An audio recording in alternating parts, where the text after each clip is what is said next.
What do we do? How do we beat the billionaires? They've taken over all the pillars of power within our society.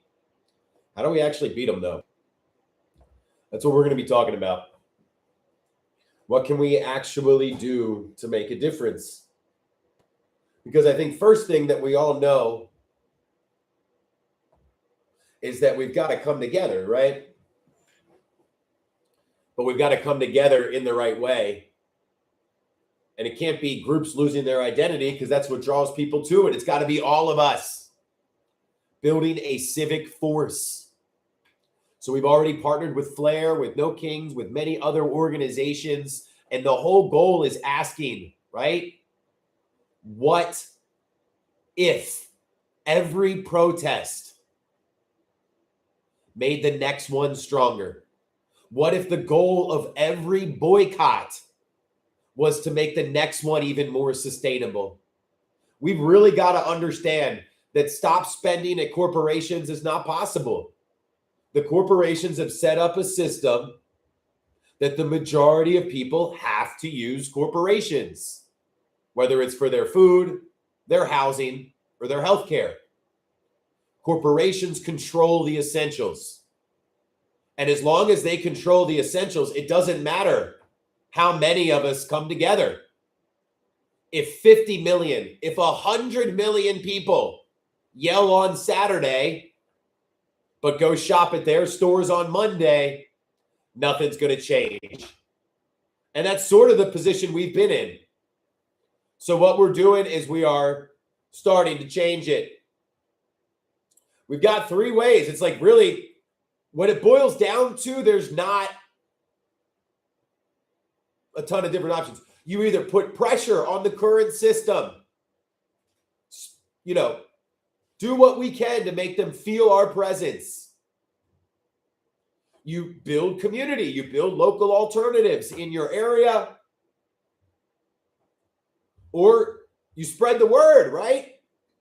Those are the three things: pressure, community, messaging. If everybody takes up just one of those, right, then it's not some of us giving it our all, it's all of us giving it some. And that's the only way that we're going to actually overcome this, because no, it's not going to be boots on the ground. It literally makes me laugh, because that's not what power is. Power isn't controlling Congress. Power isn't armies. Because what's an army run on? Its stomach. An army runs on its stomach. Yeah. A country runs on its stomach. So the people that control the food, they control us. The people that control our medicine and our healthcare, they control us. It's not about getting people to pay attention. It's about building something that works for people instead of against them. Then you don't get people to do anything. The way I view it is this. Boom, K.E. Wolf, you got it. The way we view it is this.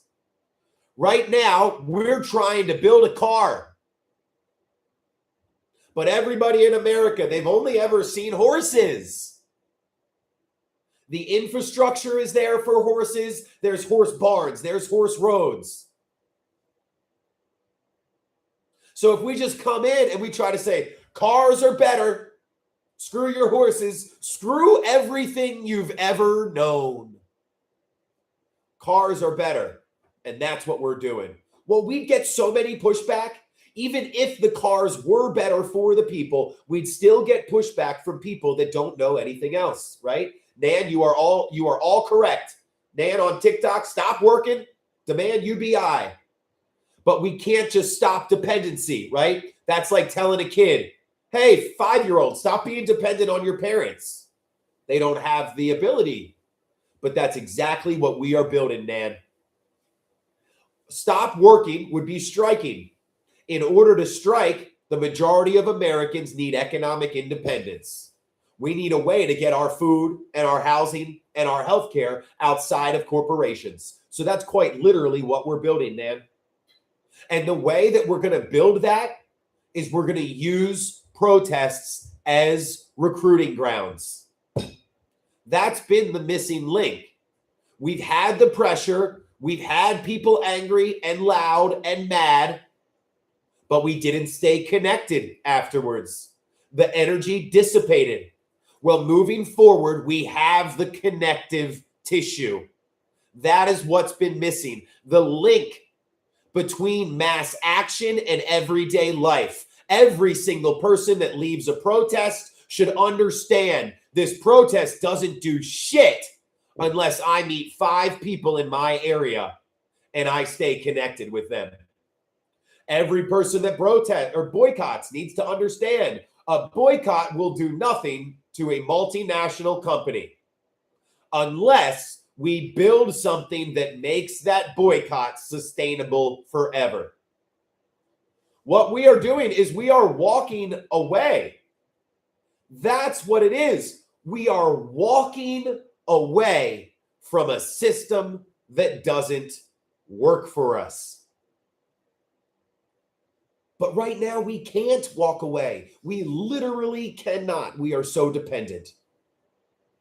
So what we need to do is start building the structure that allows us to walk away. That's us staying connected after the protest, keeping people excited. Well, how do we keep people excited if there's no protest happening in the next 4 to 6 weeks? Well, what we do is we show people that our economic situation directly affects our political one. If we don't have 3 months or 6 months of savings, which nobody has 6 months of savings anymore, hardly.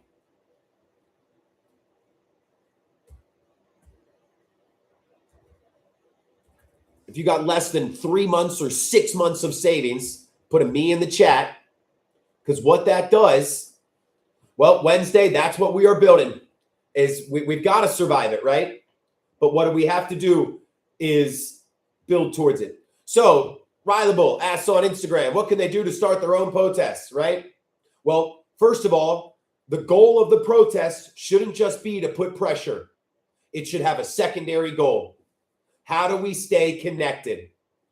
Because if the goal of the protest brings people together, and then the next week that group tries to form a bulk order group or a food buying group and buy from your local farmer, that's how you keep people engaged. So yeah, hey, we've got a protest. Not only are we doing pressure, this is also for groups of people that want to start their own farmers market. This is also, we've got a farmer that wants to sell you eggs. So come protest and sign up for our egg buying group. That's how we link it. Because then every single week when that person goes and buys eggs, they're like, hell yes. It's not a lot, but I'm not dependent on the system for this item, for this part of my life. And if every single person can stop being dependent on the system for small parts of their life, that's how we build back leverage. We don't take it all at the same time, right? So stop paying taxes is an idea, extremely risky to you individually. Extremely risky. That's like saying, oh, strikes are the best way. But if nobody else strikes and you're the only one that doesn't show up to work, all that happens is you get fired. And the biggest issue is that our strongest actions cannot be leaps of faith. That's all it comes down to. Not paying taxes is a leap of faith. I'm going to do this and hope that it works. Hope that the central bank just doesn't print more money and raise inflation because that doesn't affect us, right?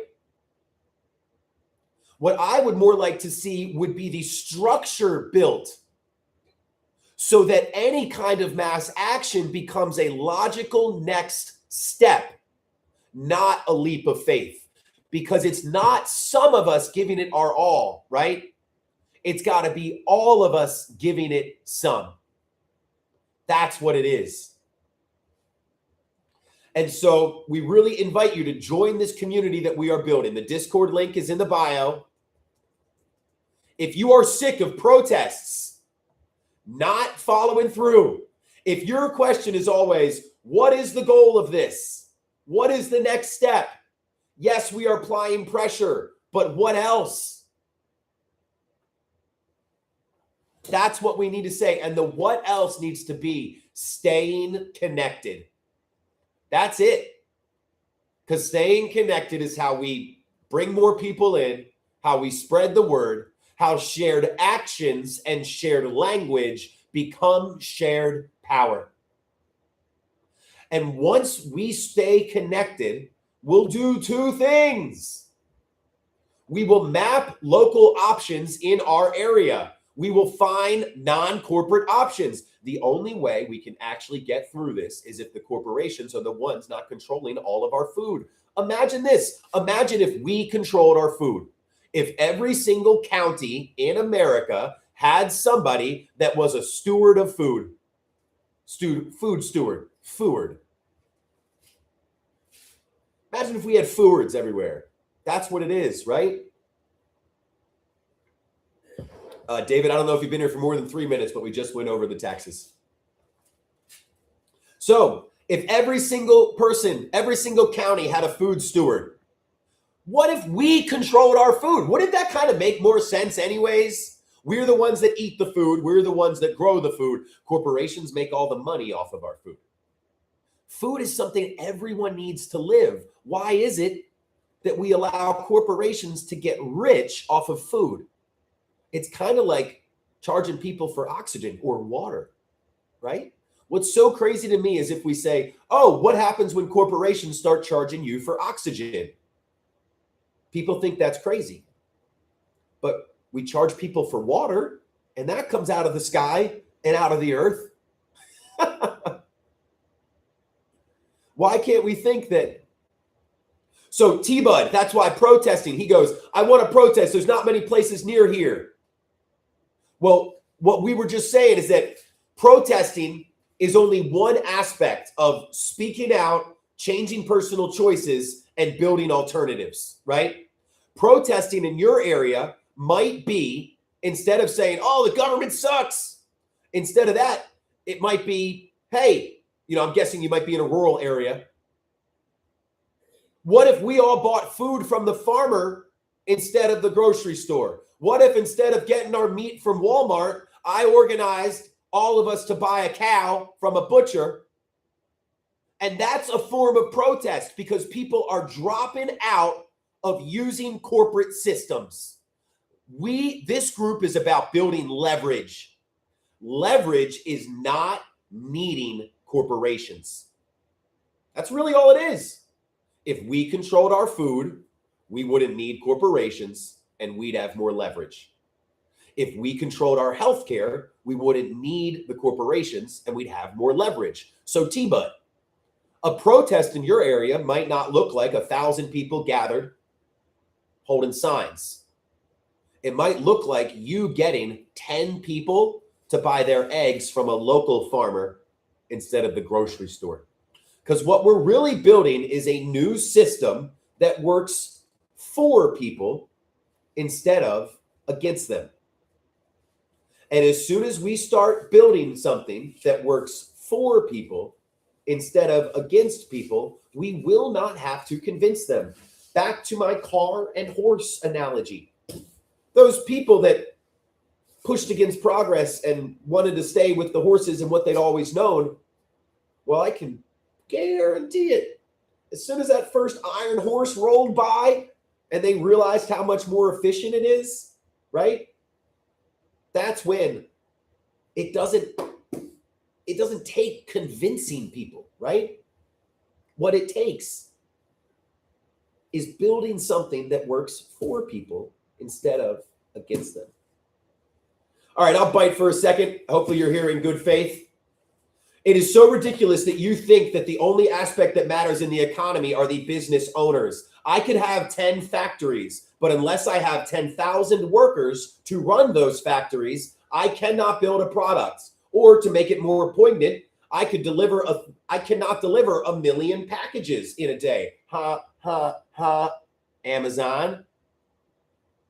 So in order to have those 1 million packages delivered in a day, it's not one person. It is not the capital doing that work. In fact, that person who has the capital relies on all the other employees to actually get the job done. And it is so funny when people come on in and ask me this, because you're talking to a business owner with 30 employees. I'm sitting here every day of the week at 11 a.m. Do you know why? Because my damn employees are good.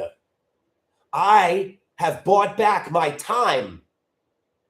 So I'm able to sit here with you because I am not the sole business. I started it. I'm the capital. I'm the founder, but it doesn't run without other people.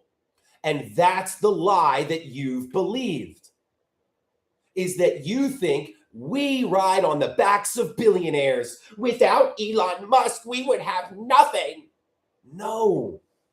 They want you to think that, because if you actually realized how much power the American worker had, you wouldn't put up with this shit, right? That's what's so funny, is these people that come in and say this. You've rolled over and showed your belly for decades. You like to think that you're the strong one, but you're not. You're actually the big galoot that's been manipulated by the people with more money and power than you. And that's why, right on point. I was just about to say, and that's why we don't point fingers left or right. Because we also understand that pointing fingers at a political corporation, we don't like corporations that are in it for money and greed. Shit, I definitely don't like ones that are in it for power and political gain. And it's so funny to me that anybody thinks, oh, well, that one, they really like me. That other one, though, they're trying to destroy the world. Gizmo, we're talking about economic resistance, how we are stuck politically because we're so dependent economically. On Saturday, we go and shout at the system, and on Monday, we go back and support it. And as long as that is the case, we will never build real leverage, because leverage is actually not needing corporations. And all we're really saying is corporations are kind of jerks. They don't really care about you. They put the bonus of their CEO is way more important over your family. So why aren't corporations, or why aren't our families at the same level as our corporations, right? Absolutely, Grandpa. It used to be community-based capitalism. Businesses understood that the health of the business relied on the health of the community. Dale, I'm with you, but 70 years ago is when this started. He had nothing to do with it, right? Shareholder supremacy started 60, 70 years ago, right? And we've walked through many doors as a country since then. The media had to be taken over. The economy was taken over. Politics was taken over. And the only reason, we have what we have currently is because all of those things happened. And this current person would be a symptom of what is going on. Grandpa, because people have been tricked into believing that life is all about competition, because that's kind of what it looks like in the animal kingdom. So when they see competition, they're like, oh, that's what life is like. Step on others, right? That's what it is. So Randy, you brought up a really good point. So that's what they want you to believe, right? Walmart goes, it's like, we don't actually think the next step. We don't think of the next step, right? What is Walmart and grocery stores actually doing? Well, they're just going up to all the farmers, right? And all the farmers in the area, they're buying all the food. Now, when they buy all the food, they control access to the food. So they might not necessarily sell you the food just a little bit over what they bought it for. Maybe they know that they get strawberries for $1, but you all really want strawberries, so they buy it for 7 or 8. And what you don't understand is that economies of scale is technically illegal. Golly dang, it's so lovely to see the brainwashed using their brainwashed words. Economies of scale, paycheck to paycheck. All of these are items that we were told by the corporations. You know what's so funny? Economies of scale is so obviously anti-competitive. If I have $1 billion, you'll sell me a chair for $1. But if I only have $10,000, you'll sell me a chair for $10. So somebody with $1 billion, what? Just gets to dominate everything because they get lower prices on products? How is that competitive? What we're really talking about here is a free market. We need 1,000 local grocery stores to compete with the corporations, because when we can't walk out and go to their local competitor, we don't have actual freedom of choice. And if we don't have freedom of choice, we're dependent on corporations. And if we're dependent on corporations, they can charge us whatever they want. That's all it really comes down to. What's up, Tone? How you doing today? I'm doing pretty well, my friend. How about yourself? Cannot complain. Just, well, but that's the thing, Coconut. Like, you agree on the problem. Greed is the disease. We're all coming together to fix it. This is literally that time where you have to put aside your tiny squabbles and say, oh, we agree on the problem. 1% have as much as 90% of us. But that's what this is. If you're ready to build, we're not here for the people. Well, what about this? Well, we agree on those 9 things, but what about the 10th one? No, get out of here with that. This is about us coming together, because there's the call is coming from inside of the house. And we've got to do better at recognizing it. Stop arguing over what color to paint the walls, red or blue, and start checking the damn foundation, because it's crumbling underneath us. Go ahead, my friend. I mean, you said it. And first of all, I just want to say, man, that it's been a true joy watching you sharpen the message over time, because I was saying a lot of this stuff back when Ron Paul was saying this stuff, 16 years ago.